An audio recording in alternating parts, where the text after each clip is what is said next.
All right, so what I'm going to cover here is just an overview of all of the control system components that we use in FRC and give some background information on them, and then maybe some specific information on how they work in case any of you are curious about that. Feel free to stop me at any point. Just like ask a question. You can unmute yourself and ask, or just type it in the chat. I'll be checking that every so often.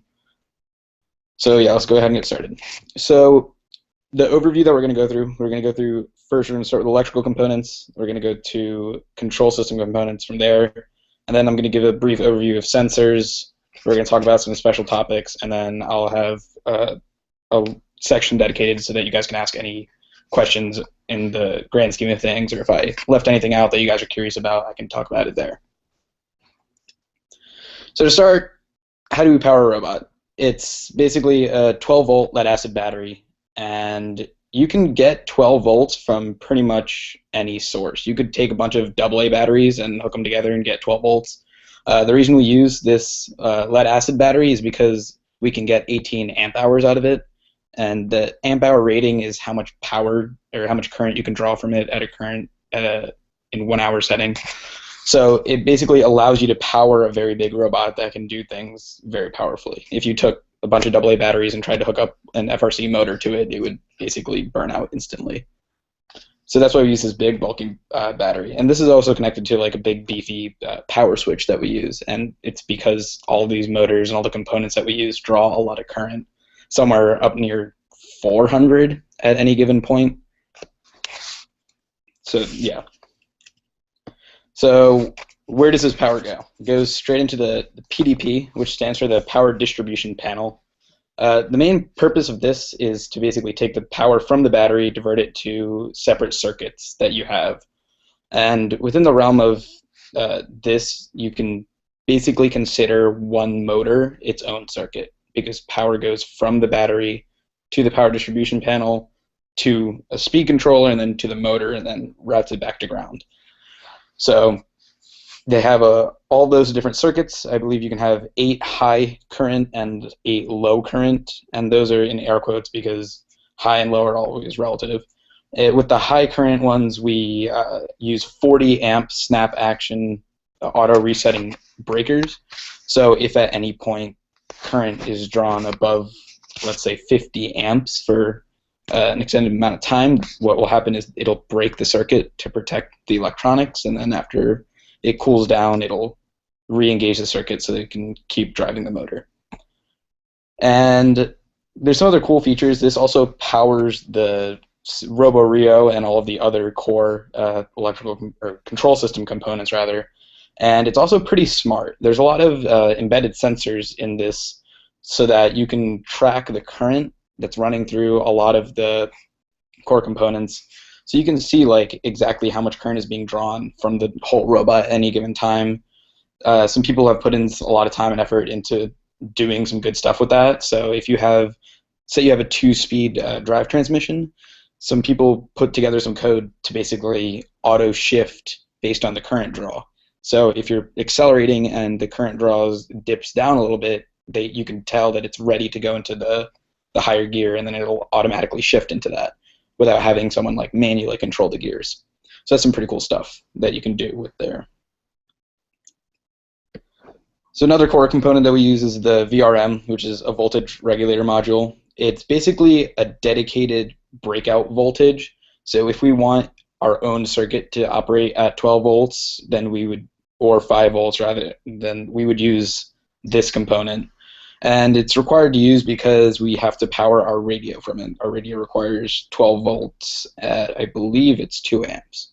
But they don't let us plug it straight into the PDP. So because they want it to be buck and boost protected. And what that basically means is that any dips in voltage from the supply side, as in the battery, won't affect the voltage coming out of the voltage regulator module.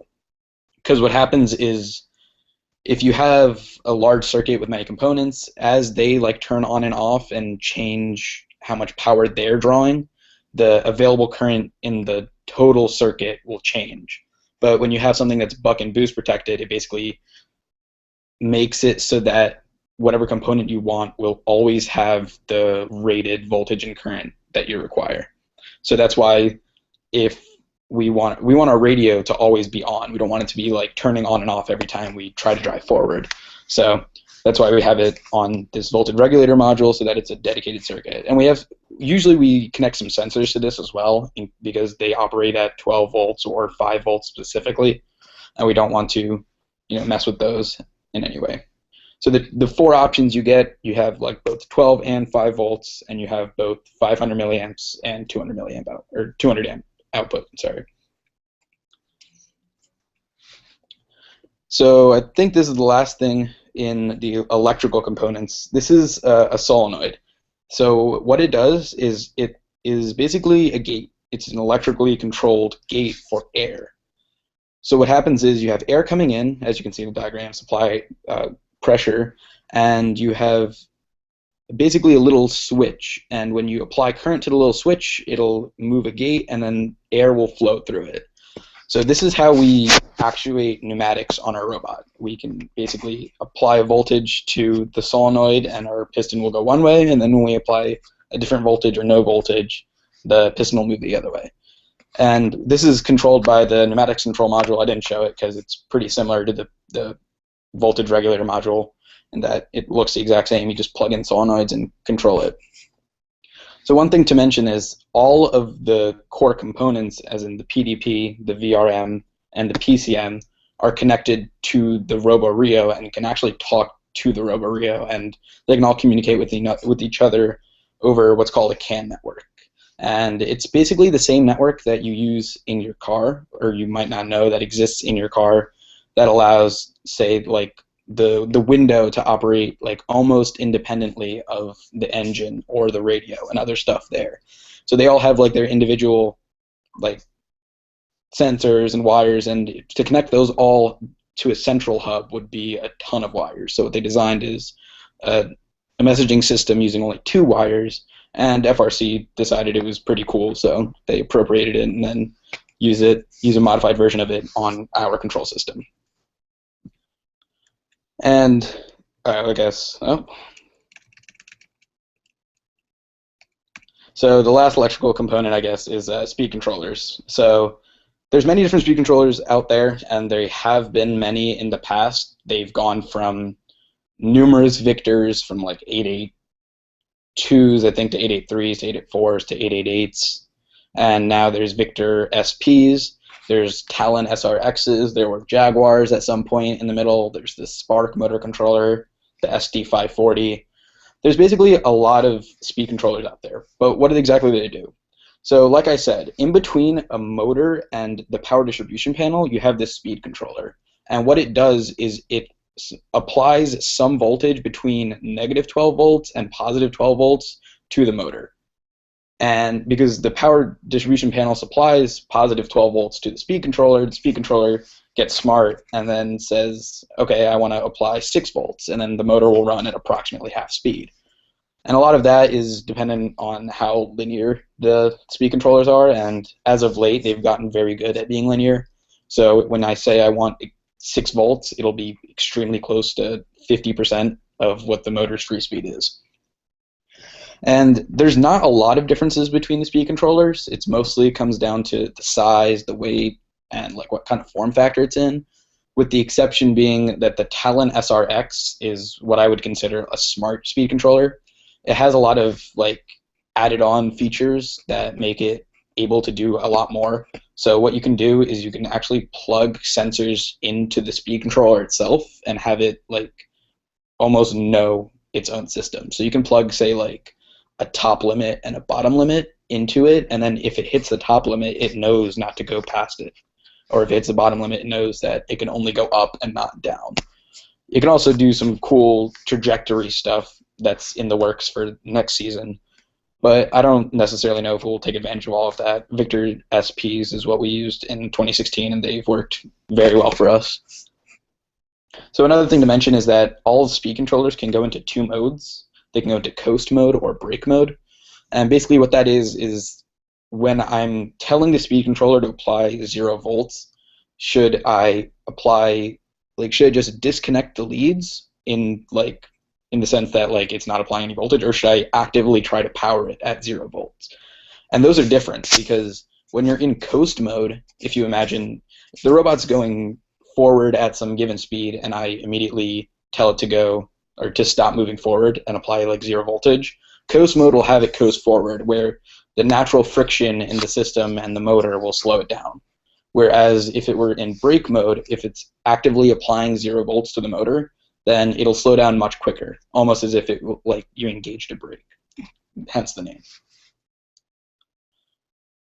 All right, so now we're going to go into the, or before I go into the control components, does anyone have any questions on the electrical components?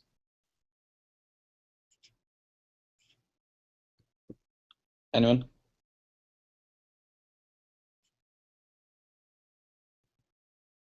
Okay, so I'm going to continue into the control system components. So the biggest control system component is the RoboRio. You can basically think of this as like the brain of the robot. It's specifically designed for FRC, and it's essentially a computer. You can think of it like that. We basically install different packages on it that allow us to program it, and then, you know, like we install FRC software, and then we have it communicate with our computer and the field. It's just not a computer in the sense that we can't, like, you know, like plug it into a monitor and use it for anything else. So what does it have? It has a ton of inputs and outputs, both digital and analog. So we have dedicated 10 PWM ports, which is what we use to control our speed controllers. We have, and that stands for pulse width modulation, for those who don't know. We have 10 digital input outputs where we can plug in sensors. We have 4 relay ports where we can control servos. We have 4 analog inputs where we can plug in different analog sensors. Like I mentioned before, there's the CAN connectivity there, so this can connect to the other control system components and talk to each other. That's how you can like pull current from the PDP and stuff like that. There's Ethernet, so you can talk to your radio. There's USB ports, so you can plug in various things. There's also a lot of stuff that many teams don't use, like an SPI, an I2C port, or an RS-232. And those are just various forms of communication to talk to different devices. If we wanted to plug in like a third-party Arduino or something, we might utilize one of those other ports so that it frees up communication, and we have a fast, effective method of communication between the two different like processors. So the next thing we have is the radio. It's just basically a standard Wi-Fi enabled router. When you're at home, it connects to the RoboRio to broadcast a network, and then on your computer, you can go and, you know, communicate with your RoboRio. You can access different tools that it has on it, such as the RoboRio web dashboard, where you can change like core settings. You can download code. You can do a lot. You can even control your robot wirelessly at home.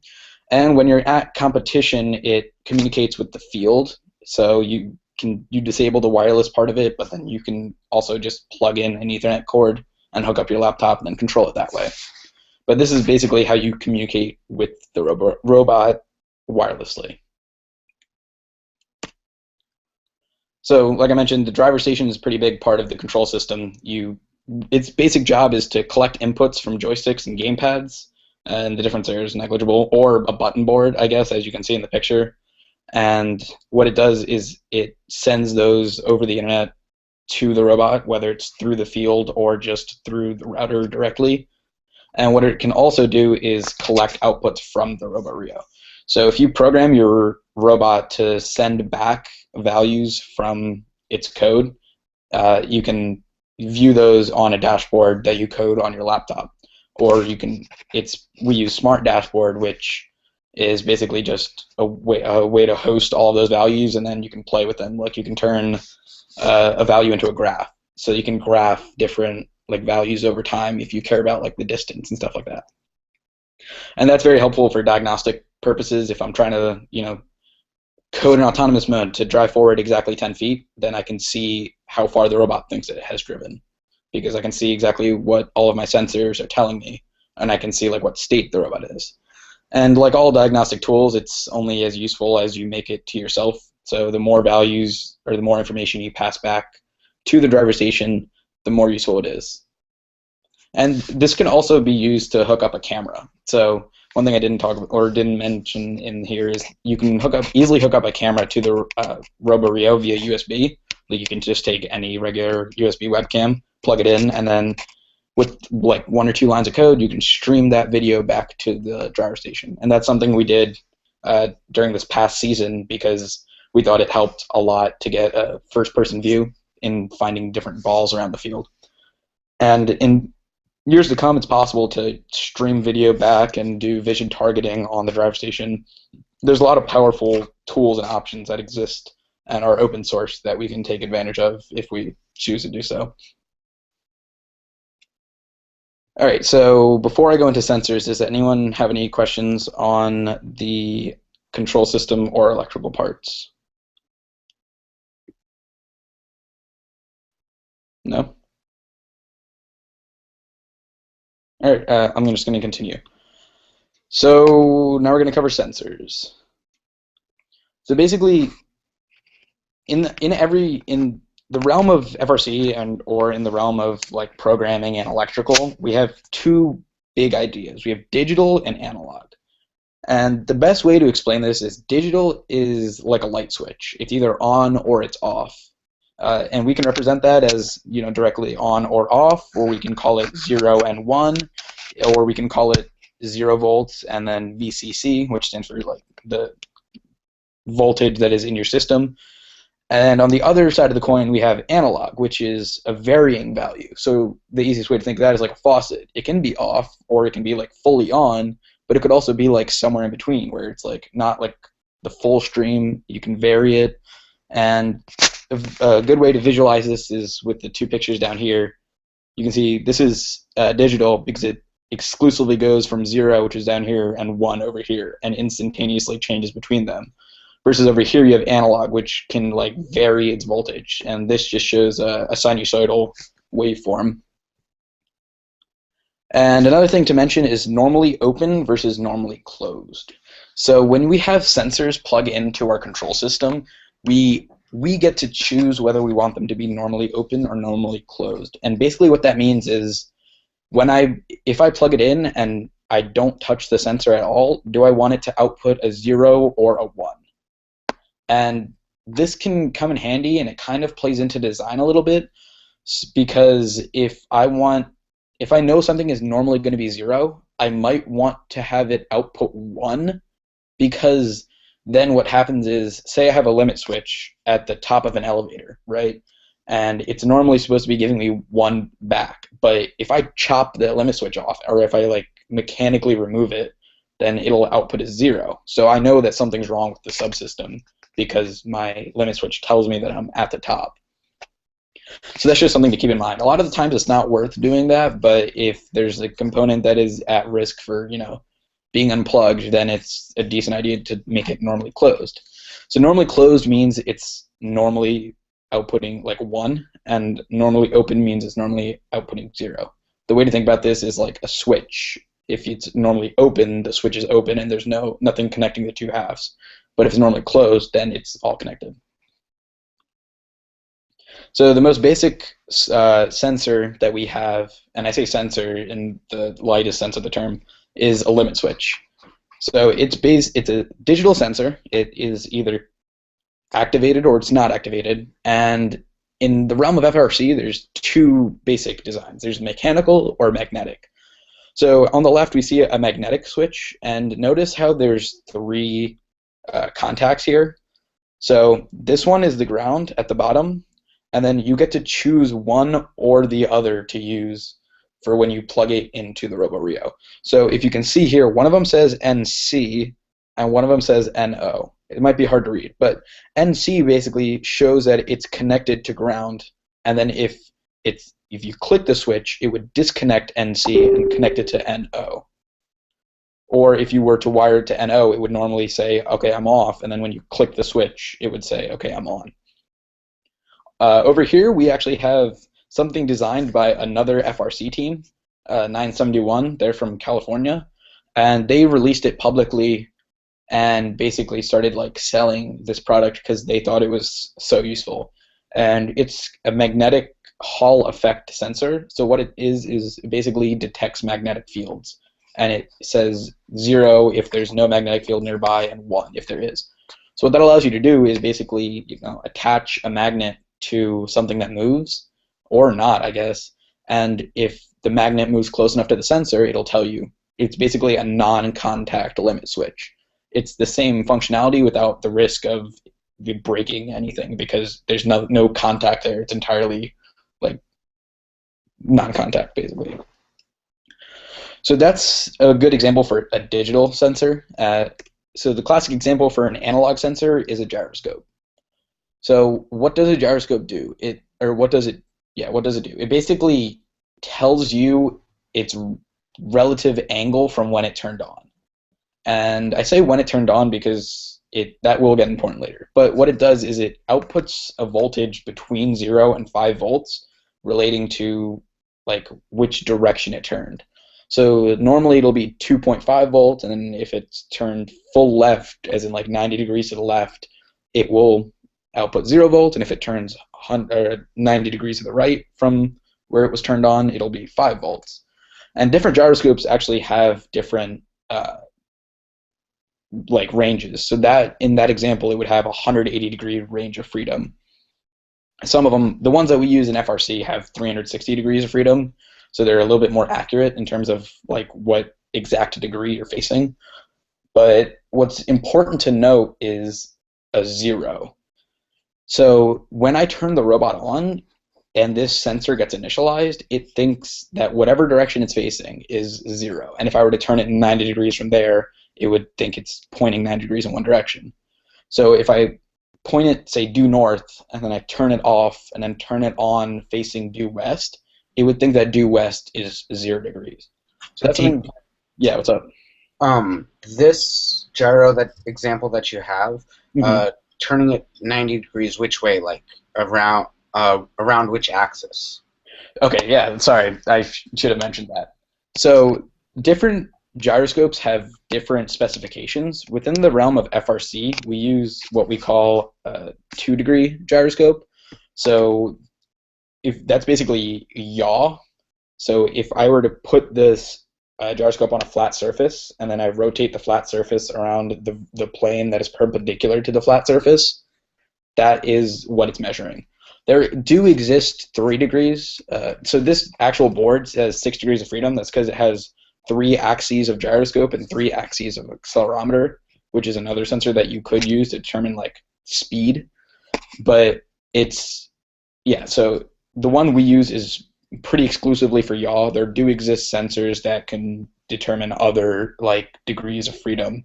So there's 3 directions you can move in, so there are 3 degrees of freedom. So the most capable gyro would have all 3, but we really only need 1, since we don't really. I mean, it could come in handy that you might want to see like how far your robot's tilted back, but for the most part, you pretty much just want to see what heading you're in, and for that you only need 1 axis. That was a good question. All right, so now we're going to cover some special topics. Does anyone have any questions on sensors? Anyone have any sensors that they want to know about that have not been mentioned? Does it take more power to have it constantly output 1? No, it doesn't, because what's happening is basically every sensor you can think of has its own circuit. So what's happening is the RoboRio is applying 5 volts on like one of the pins and then connecting it to ground. So if it sees that it's connected to ground, then it's thinking that it's like normally outputting 1, and as soon as that doesn't happen, and then the ground and plus 5 volts have some voltage difference, and it doesn't. So it doesn't change the power that you have to do normally closed versus normally open. It's just purely your design choice in like setting up the sensor and like forethought into like how the system interacts with that sensor. So now we're going to cover some special topics. This first one is going to be PWMs. This is how the robot controller, i.e. the RoboRio, communicates with speed controllers. And it's actually a pretty cool system. So instead of using digital or analog, I'm actually going to go back to this slide real quick. Before, instead of using just digital or just using analog, you can actually use one to basically spoof the other. So the easiest example of that is like analog, right? If it's a non-zero voltage, you can say it's on. So whether it's 5 volts or 12 volts or 30 volts, you can say that's above zero, so that's on. And then if it is 0 volts, then you can say that's off, so it is 0 volts. But so the other side of the coin, going from digital to analog, is a lot harder. And the way that is done is with pulse width modulation. So basically what happens is you use a pure digital signal, but what you do is you oscillate it. So if it's 0 100% of the time, then you can say that it's pretty much 0 volts. If it is at VCC 100% of the time, or in this case 5 volts, then you can say that's 100. But if it has a rising edge every, say, like 25% of the time, then then the speed controller should apply 25% power, or 50% power, or 75% power, depending on the frequency of the rises and falls of the digital waveform. And what that allows you to do is basically control the speed controller using 3 signals: the plus 5 volts, the ground, and the signal. And the first 2 are mainly so that the speed controller knows what's in reference, and then the signal is what exactly is like modulating and outputting some value. So at 50% duty cycle right here, the speed controller is going to output 0 volts to the motor, and it's going to do nothing. At 75%, it's actually going to go forward, and forward or backward is relative to how it's mounted in your robot, but it's going to apply a positive voltage to your motor, and then at 25% duty cycle, it's going to apply a negative voltage. So that's how it can get, you can go forward and backwards from one digital signal. Yeah, and like it says here, the signal is an average from 0 to 5 volts. So in any given time, if it's 5 volts 30% and then 0 volts 70%, then it should be applying 30% power to the motor. And the second special topic is encoders. So you might be wondering, like, if I have a robot and I drive forward 10 feet, that's an analog value. I drove forward some non-zero value. It's not like I'm on. I have driven 10 feet. But we only have, like, an encoder is a digital signal. So how exactly does that happen? And this picture pretty much explains it. So you have 2 alternating waveforms that go like this, and they alternate between 0 and 1. And that's why we have 4 wires connecting encoders. We have a ground, a plus 5 volts, an A and a B signal. And what happens is, since you have alternating waveforms, you can see which direction you're going. So if I'm currently sitting at a rising edge for A, if I see a rising edge for B, then I know I'm turning one direction. But if I see a falling edge for B, then I know I'm going the opposite direction. And what that allows you to do is basically constantly track how far you're going based on how many rising edges or rising and falling edges you see. But what's important to note there is that it's important to zero or home it. So if I go forward and backwards, what's going to happen is there's going to be drift over these signals over some time, so that if I go back to where I think is 0, it might think I'm 5 feet ahead of where I should be. So it's pretty important to home different things that you have if you know that they have a given home. A good example of this is on our shooter arm from the 2016 season, we had an encoder so that we could control the angle pretty precisely, because we knew we had a variety of shots for both autonomous and teleop. So basically, if I were to go down and up 10 times within the course of a match, where I think it should be every time it goes up might change.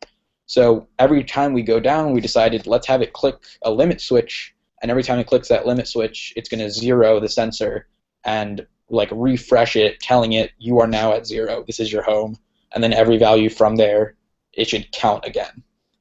And that's very important to do for encoders, and I guess all sensors in general. It's pretty important to know exactly what state they're at and know that you have good values. Because ultimately, sensors are the robot's way of knowing exactly what's happening. The robot's pretty much a black box with no eyes, and you're just telling it to drive forward, and it blindly follows that until you add sensors, and it can kind of know what's happening with itself. It can say, okay, I've driven forward 10 feet, or my arm is 30 degrees up, or my elevator is 5 feet off the ground. And then when you add a ton of sensors and you code them to be smart and you integrate different features, it allows the robot to become a lot more usable in the sense that if I'm trying to drive if I'm trying to drive an arm through the top of its range of motion, it's not going to destroy itself mechanically because there's a sensor there to protect it. Or if it's drawing too much current, it stops and waits and like tells you that there's a mechanical problem there or something. So sensors are extremely useful for both programming and just in general for controlling your robot because it makes, like I said, controlling it significantly easier. It allows the drivers to worry less about what's going on with the robot. So yeah, that's pretty much my spiel. Do you guys have any questions, comments, concerns for me? Any questions on anything I talked about? Anything you want to address? Keep in mind that there's like infinitely many sensors that exist that I haven't talked about, and those are mostly just special case sensors. But if you do want to go into them, I can probably maybe not today, but for the next session, I can probably go further into them. What was when you push like the pen or something into the solenoids? Yeah. What are you doing? What you're doing is you're mechanically actuating the same gate. So when So when you apply 12 volts, it like electrically actuates a solenoid by applying voltage and having some metal piece through a magnetic field push back. When you click with the pen, you're like physically just pushing that metal piece back. And that allows you to manually control the air. Any other questions? None? All right, so I am pretty much done for this session, and it was pretty quick. But next session, I am thinking probably is going to be 1 week from now, if not maybe 2 weeks from now, depending on exactly what I'm doing next week. But that session is going to be Introduction to Code.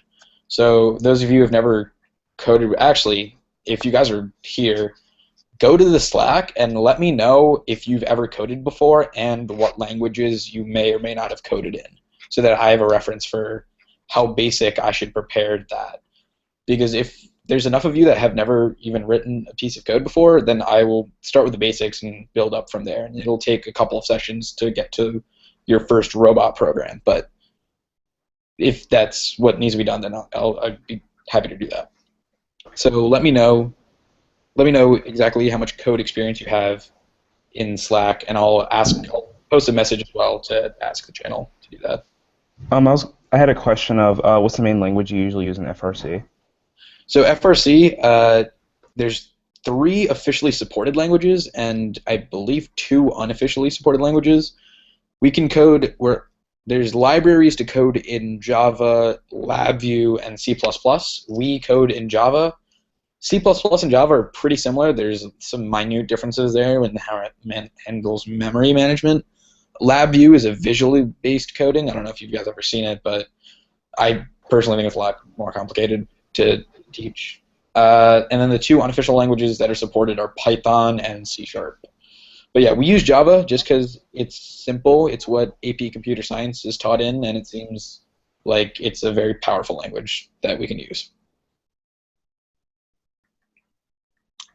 Anything else?